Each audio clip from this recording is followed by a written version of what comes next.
Good morning to all my dear students. जैसा कि आप जान रहे हैं वोकैब सीरीज चल रही है और वोकैब सीरीज़ में आप एपिसोड 1, एपिसोड 2, एपिसोड 3 देख चुके हैं और एपिसोड 4 भी डल चुका है। और अब आइए डिस्कस करते हैं एपिसोड 5 वोकैबलरी का। तो जैसा कि आप जानते हो कि वोकैबलरी में आप क्या पढ़ते हो, सबसे पहले पढ़ते हैं आप इडियम्स, उसके बाद में पढ़ते हो आप वर्ड्स विद सिनोनिम्स, उसके बाद में पढ़ते हो आप वन वर्ड सब्स्टिट्यूट और सबसे लास्ट में क्या पढ़ते हो, फ्रेजल वर्ब्स। तो आइए स्टार्ट करते हैं अपना वोकैबलरी सेशंस। तो सबसे पहले क्या पढ़ेंगे, इडियम्स। तो आज का पहला इडियम्स है, बहुत ज़्यादा इम्पोर्टेंट है, wet behind the ears. Wet behind the ears. तो वेट का मीनिंग क्या होता है, गीला, और बिहाइंड मतलब क्या होता है, पीछे, ईयर्स मतलब होते हैं कान। जब बच्चे नहाते हैं, आपने देखे होंगे सभी के घर में होंगे छोटे बच्चे, जब बच्चे नहाते हैं तो सीधा पानी लेकर मग्गे से ऊपर ही डाल लेते हैं, ठीक है, ऊपर ही डाल लेते हैं। तो जब कहते हैं बेटा ले टॉवल ड्राई कर ले बॉडी को, तो वो क्या करते हैं, वो ऐसे ऐसे करके भी ड्राई कर लेते हैं, लेकिन उनके कान के पीछे गीला रह जाता है, कान के पीछे गीला। तो वेट बिहाइंड द ईयर्स का मतलब होता है कान के पीछे गीला रहना, क्योंकि उन बच्चों को नहाने का अब अनुभव नहीं होता है, उसको कहते हैं अनुभवहीन। तो इसका आंसर होगा, क्या होगा, इनएक्सपीरियंस्ड। क्या होगा, इनएक्सपीरियंस। समझ में आया। वेट बिहाइंड द ईयर्स का मतलब क्या होता है, इनएक्सपीरियंस्ड, ठीक है। तो चलिए दूसरा इडियम्स है a white elephant. A white elephant, आ का मतलब क्या होता है एक, वाइट मतलब क्या होता है सफ़ेद, एलिफेंट को भली बात ही जानते हो यानी कि हाथी। तो सफ़ेद हाथी, एक सफ़ेद हाथी। सफ़ेद हाथी बहुत कम पाए जाते हैं, कहाँ पाए जाते हैं, थाईलैंड में, ठीक है, और बड़े महंगे भी होते हैं, चिड़ियाघर में देखने के लिए बड़ी मिल जाए आपको, जू में, ठीक है। तो सफ़ेद हाथी बहुत कम पाए जाते हैं और बहुत महंगे होते हैं। तो इसका आंसर क्या होगा, कॉस्टली एंड यूजलेस पोजेशन। समझ में आ रहा है सभी को, costly and useless possession. A wet behind the ears भी समझ लिया आपने और अ वाइट एलिफेंट भी अच्छे तरीके से समझ लिया। चलते हैं तीसरे इडियम्स पर। क्या है, throw dust into someone eyes. Throw का मतलब क्या होता है, फेंकना, डस्ट मतलब धूल, इनटू मतलब में, ठीक है, आइस मतलब आंखों में, किसी की आंखों में क्या झोंकना, धूल झोंकना। किसी को क्या देना, बोलो, समझ में आ रहा होगा, किसी को क्या देंगे, धोखा देना, ठीक है, टू मिसलीड और टू डिसीव, ठीक है, समझ में आया ये भी। अब नेक्स्ट है behind closed doors. Behind closed doors, तो बिहाइंड मतलब क्या होता है पीछे, ठीक है, और क्लोज्ड मतलब क्या होता है बंद, और डोर्स मतलब होता है दरवाजा। तो बंद दरवाजे के पीछे क्या छुपा है बताइए, बंद दरवाजे के पीछे छुपा है क्या, अब ये मत कह देना बिल्ली, ठीक है, बंद दरवाजे के पीछे छुपा है राज। क्या छुपा है, राज। तो इसका आंसर है सीक्रेटली। क्या है, सीक्रेटली, या कह सकते हैं समथिंग डन प्राइवेटली, या फिर कह सकते हैं समथिंग डन प्राइवेटली। तो समझ में आया चौथा भी। अब पांचवा इडियम्स है हमारा, यानी कि लास्ट इडियम्स है let the cat out of the bag. Let the cat out of the bag. Let मतलब आने दो किसको, बिल्ली को, किससे, बैग से बाहर आने दो। मान लो कोई बिल्ली आपके बैग में है और आप उसको ले जा रहे हैं और आपने अपने दोस्त के सामने उस बैग को खोल दिया, तो बिल्ली निकल गई, एकदम डर गया, तो आपने क्या कर दिया, एक रहस्य का खुलासा कर दिया। तो उसका आंसर क्या होगा, एक्सपोज्ड सीक्रेट। तो आई थिंक आपको पांचों इडियम्स भली भांति समझ में आए होंगे। जैसा कि आप इडियम्स पढ़ चुके हैं, तो आइए पढ़ते हैं words with synonym. KP sir के साथ देसी ट्रिक से बड़ा मजा आने वाला है आज की वोकैब में। तो आज का पहला वर्ड है इंटाइसिंग। क्या है, इंटाइसिंग। इंटाइस का मतलब होता है आकर्षक। क्या होता है, आकर्षक। और इसके सिनोनियम होंगे कमली, अट्रैक्टिव और लवली। कमली, अट्रैक्टिव और लवली। तो इंटाइसिंग वर्ड है, इसकी ट्रिक सुनो, बड़ी शानदार है। इंटाइसिंग, इनकी ताई से, इनकी ताई से हमारे ताऊ आकर्षित होते हैं। अरे खूब लिपस्टिक लगा के जा रही हैं ताई, समझ में आ रहा है। तो इनकी टाई से, एक मलूका टाई लगा के जा रहा था। क्या लगा के, टाई लगा के। तो इसकी टाई से, इसकी टाई से क्या, बंदियां आकर्षक हो रही हैं। समझ में आया, इंटाइसिंग। क्लियर हुआ, याद हुआ कि इनकी ताई से हमारे ताऊ कैसे होते हैं, आकर्षक होते हैं, ठीक है। तो दूसरा वर्ड है, और एक और बताना भूल गया मैं आपको कि कमीली कमीली कमीली कमीली, सुना है आपने गाना? कैटरीना कैफ गाती है, मैं तो कमीली कमीली, कमीनी कमीनी नहीं, कमीली कमीली मेरे यारनी, ठीक है। ये भी ट्रिक ध्यान रखना, समझ में आ रहा है ना। और दूसरा वर्ड है हमारा कॉम्बैट। कॉम्बैट मतलब होता है लड़ाई। कॉम्बैट मतलब क्या होता है? लड़ाई। सिनोनिम क्या होंगे? फाइट, वॉर और कॉन्फ्लिक्ट। फाइट, वॉर और कॉन्फ्लिक्ट। तो ट्रिक क्या होगी कॉम्बैट की? कम बैट लगाया कर, कम बैट लगाया कर, नहीं तो क्या हो जाएगी? लड़ाई। क्या हो जाएगी?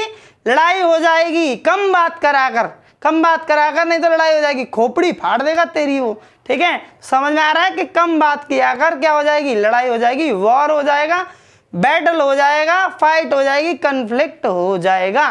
तो दूसरा वर्ड आपको भली बात ही समझ में आया होगा। नेक्स्ट वर्ड है आपका एबोर। क्या है? एबोर। एबोर मतलब होता है घृणा करना, यानी कि इसके सिनोनियम है डिटेस्ट, और इसके सिनोनियम क्या है? हेट, और इसके सिनोनियम क्या है? डिसलाइक, ठीक है। तो यहाँ पर चारों वर्डों की आपको ट्रिक बताने वाला हूँ। एबोर, अब और घृणा मत कीजिए मेरे प्रिय, ठीक है। अब और घृणा मत कीजिए, ठीक है। दे दे टेस्ट, अगर ज़्यादा बनना है दे दे टेस्ट। क्यों घृणा कर रहा है? टेस्ट देने थे तो डिटेस्ट, ठीक है। अरे हट हट, तू तो बेकार है, हट, तुझसे मैं घृणा करता हूँ, हट, ठीक है। तो डिसलाइक। क्या? Dislike is a common word, ठीक है। नेक्स्ट वर्ड है एक्नॉलेज। क्या है? एक्नॉलेज का मतलब होता है स्वीकारना। क्या होता है? स्वीकारना। स्वीकारना मतलब एडमिट होगा इसका सिनोनियम, और क्या होगा? एक्सेप्ट होगा, और क्या होगा? इसका कंसेंट, ठीक है। तो एक्नॉलेज एक नॉलेज ही तो है, एक क्या है? एक नॉलेज ही तो है जिसको हम स्वीकारते हैं। एक नॉलेज ही तो है जिसको हम स्वीकारते हैं महाराज। एक नॉलेज है जिसको हम स्वीकारते हैं। जिस बंदे के अंदर नॉलेज होगी तभी सामने वाला दबता है, ठीक है। तो एक नॉलेज ही है जिसको हम स्वीकारते हैं। क्लियर हुआ? और हमारा लास्ट वर्ड है एब्जोर। एब्जोर मतलब होता है त्याग देना। क्या देना? त्याग देना। फॉरगो, डिस्पेंस विद, और आपका रेनाउंस, ठीक है। ये इसके सिनोनियम है। तो एब्जोर, अब जोर लगा के मीना, अब जोर लगा के मीना पद को त्याग रही है कि अब मुझे नौकरी नहीं करनी है भैया, मैं इसको त्याग रही हूँ। समझ में आया? मुझे इस मैनेजर ने बहुत परेशान कर दिया है, दिमाग चाटता है मेरा। तो अब जोर लगा के क्या कर रही है? मीना पद को त्याग रही है। आई थिंक पांचों वर्ड आपको समझ में आए होंगे। जैसा कि आप वर्ड्स विद सिनोनियम समझ चुके हैं देसी तरीके के साथ, आइए समझते हैं वन वर्ड सब्स्टिट्यूट को कॉन्सेप्ट के साथ। तो आज का पहला वन वर्ड सब्स्टिट्यूट है one who seize. One who seize the bright side of things. The bright side of things, ऐसा व्यक्ति जो चमकीली चीज़ों की तरफ देखता है, अच्छी चीज़ों की तरफ देखता है, तो उसको क्या कहते हैं? उसको कहते हैं महाराज ऑप्टिमिस्ट। क्या कहते हैं?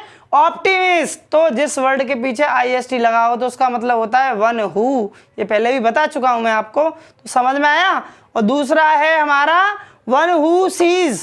One who seize, one who seize the darker side of the things, ठीक है। डार्कर साइड की चीज़ों की तरफ देखता है, मतलब अंधेरी चीज़ों की तरफ देखता हो, उसको क्या कहते हैं? उसको कहते हैं हम पैसिमिस्ट। क्या कहते हैं?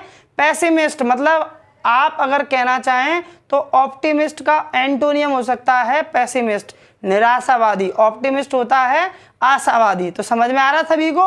तो नेक्स्ट वन वर्ड है हमारा through which light can not pass. Through which light can not pass मतलब ऐसी चीज जिसके थ्रू मतलब लाइट पास ना हो, तो उसको क्या कहते हैं? उसको कहते हैं ओपेक। क्या कहते हैं? ओपेक। क्या कहते हैं? ओपेक। जिसके थ्रू लाइट पास नहीं होती उसको ओपेक कहते हैं। कई बार एयरफोर्स में पूछा जा चुका है, NDA में भी आया है, देखा है मैंने।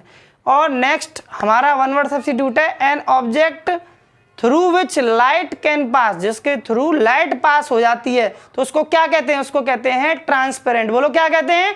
ट्रांसपेरेंट कहते हैं। ये भी इसका क्या हो जाएगा? ओपेक का एंटोनियम। क्या हो जाएगा? एंटोनियम। समझ में आ रहा है? तो ओपेक और ट्रांसपेरेंट, ठीक है। तो लास्ट वन वर्ड है हमारा a place where orphan lives. तो ऑर्फन का मतलब जानते हैं क्या होता है? ऑर्फन का मतलब ऐसे बच्चे जिनके माँ बाप नहीं होते हैं, ठीक है, उनको कहते हैं ऑर्फन। तो ऐसी जगह जहाँ ऑर्फन बच्चे रहते हैं उसको कहते हैं क्या, ऑर्फनेज। क्या कहते हैं, ऑर्फनेज। तो ऑर्फनेज में ऑर्फन में एज जोड़ा है तो ऑर्फनेज बन गया है, ठीक है, अनाथालय जिसको आप हिंदी में कहते हैं। तो आई थिंक आपको पांचों वन वर्ड भी याद हुए होंगे। आइए, जैसा कि आप वन वर्ड सब्स्टिट्यूट समझ चुके हो तो आइए समझते हैं क्या फ्रेजल वर्ब्स पढ़ेंगे आज आप गेट वाले। गेट का मतलब क्या होता है, पाना। तो पहला फ्रेजल वर्ब्स है गेट इन। गेट इन का मतलब होता है पहुंचना। क्या होता है, पहुंचना। तो इसका मीनिंग क्या होगा, टू अराइव। उदाहरण लेते हैं कि I got in the party. I got in the party, मैं पार्टी में पहुंचा, मैं पार्टी में पहुंचा। समझ में आया, गेट इन। समझ में आ रहा है, नहीं आ रहा है कि I got in my home, मैं अपने घर पहुंचा, मैं अपने घर पहुंचा। समझ में आया। और दूसरा है गेट ऑफ। क्या है, गेट ऑफ का मतलब होता है प्रस्थान करना। क्या होता है, प्रस्थान करना, टू डिपार्ट। क्या होता है, टू डिपार्ट। तो the train has get off, the train has get off for New Delhi. तो जो ट्रेन है वो न्यू दिल्ली के लिए रवाना हो चुकी है, प्रस्थान कर चुकी है। नेक्स्ट है गेट ऑन। नेक्स्ट है गेट ऑन का मतलब होता है आगे बढ़ना। क्या होता है, आगे बढ़ना। तो इसका मतलब क्या होगा, टू प्रोग्रेस। उदाहरण के लिए क्या लेंगे, you should work hard, you should work hard to get on in your life, to get on in your life. तुम्हें अपने जीवन में आगे बढ़ने के लिए बहुत मेहनत करनी चाहिए। समझ में आ रहा है। नेक्स्ट है हमारा गेट ऑन विद। क्या है, गेट ऑन विद का मतलब होता है सहमत होना, साथ साथ रहना, टू एग्री। क्या है, टू एग्री। तो आप कह सकते हैं sir we are always get on with you. Sir we are always get on with you. Sir हम आपके हमेशा साथ हैं, ठीक है, डोंट वरी, लगे रहिए आप, ठीक है। और पांचवा वर्ड है, पांचवा फ्रेजल है हमारा gate out of. Gate out of का मतलब होता है मुक्त होना, छुटकारा पाना, टू गेट रिड ऑफ, ठीक है। तो I wanna get rid of bad habits, I wanna get rid of bad habits. मैं मतलब बुरी आदतों से छुटकारा पाना चाहता हूं। तो आई थिंक आपको पांचों फ्रेजल्स वर्ब्स भी अच्छे तरीके से याद हुए होंगे। जैसा कि आप सारी बुकेस पढ़ चुके हैं तो आ गया लो रिवीजन टाइम। तो आपको देने हैं आंसर, कितने आंसर्स आपके सही आते हैं चेक करेंगे। पहला इडियम्स क्या था, वेट बिहाइंड द ईयर्स, कान के पीछे गीला, मतलब इनएक्सपीरियंस, जिन बच्चों को अनुभव नहीं होता, यानी कि अनुभवहीन, ठीक है। ए वाइट एलिफेंट, एक सफेद हाथी। कॉस्टली एंड यूजलेस पोजेशन, ठीक है। Throw dust into someone eyes, किसी की आंखों में धूल झोंकना, बताओ जल्दी से। टू मिसलीड और टू डिसीव, धोखा देना, ठीक है। बिहाइंड क्लोज डोर्स, बंद दरवाजे के पीछे क्या, राज, सीक्रेटली, ठीक है। समझ में आ रहा है। Let the cat out of the bag, तो क्या होगा बताओ, एक्सपोज्ड सीक्रेट, ठीक है। एंटाइसिंग, इनके ताऊ से हमारी ताई, समझ लो क्या, कमीली कमीली, अट्रैक्टिव और लवली, ठीक है। कॉम्बेट, कम बात कर किया कर और कम बैट लगाया कर, क्योंकि क्या हो जाती है फिर, लड़ाई, ठीक है। क्या होगा, वॉर, फाइट और कन्फ्लिक्ट, ठीक है। एबॉर, अब और घृणा मत कर, ठीक है। दे दे टेस्ट, दे दे टेस्ट, कौन घृणा कर रहा है, तो क्या होगा सिनोनियम बताओ, डिटेस्ट और हेट और डिसलाइक, ठीक है। एक्नॉलेज, एक नॉलेज ही तो है जिसको हम क्या करते हैं, स्वीकारते हैं, क्या होगा, एक्सेप्ट, एडमिट और कंसेंट। क्लियर हो रहा है ना सभी को, ठीक है। एब्जॉर मतलब क्या होता है, अब जोर लगा के मीना क्या कर रही थी, अपने पद को त्याग रही थी कि मुझे अपना पद त्यागना है। फॉरगो, डिस्पेंस विद और रेनाउंस, ठीक है। समझ में आ रहा है ना सभी को। और अदेयर, अदेयर तो मैंने कराया नहीं है, चलो छोड़ो, ठीक है। और आपका वन वर्ड क्या था पहला, one who seize the bright side of thing, क्या होगा, आशावादी, optimist. One who seize the darker sides of things, क्या होगा, निराशावादी। निराशावादी को क्या कहते हैं बोलो, पेसिमिस्ट, ठीक है। Through which light can not pass, जिसके थ्रू लाइट पास नहीं होती उसको कहते हैं ओपेक, ठीक है। And object through which light can pass, जिसके थ्रू पास हो जाती है उसको क्या कहते हैं बताइए आंसर में, ट्रांसपेरेंट, ठीक है। A place where orphan lives, जहाँ ऑर्फेन्स रहते हैं क्या कहते हैं, ऑर्फनेज। बताइए अब फ्रेजल वर्ब गेट इन का मतलब क्या होता है, पहुंचना। आंसर क्या होगा, टू अराइव। ठीक है, और गेट ऑफ का मतलब क्या होता है, प्रस्थान करना, टू डिपार्ट। समझ में आ रहा है ना सभी को। और गेट ऑन का मतलब क्या होता है, टू प्रोग्रेस। और गेट ऑन विद का मतलब क्या होता है, to agree. Get out of मतलब छुटकारा पाना। तो आंसर क्या होगा, टू गेट रिड ऑफ। तो आई थिंक आपको समझ में आया होगा। Thank you very much, have a nice day. जय हिंद, जय भारत। बने रहिए चैनल पर, मजा आ जाएगा।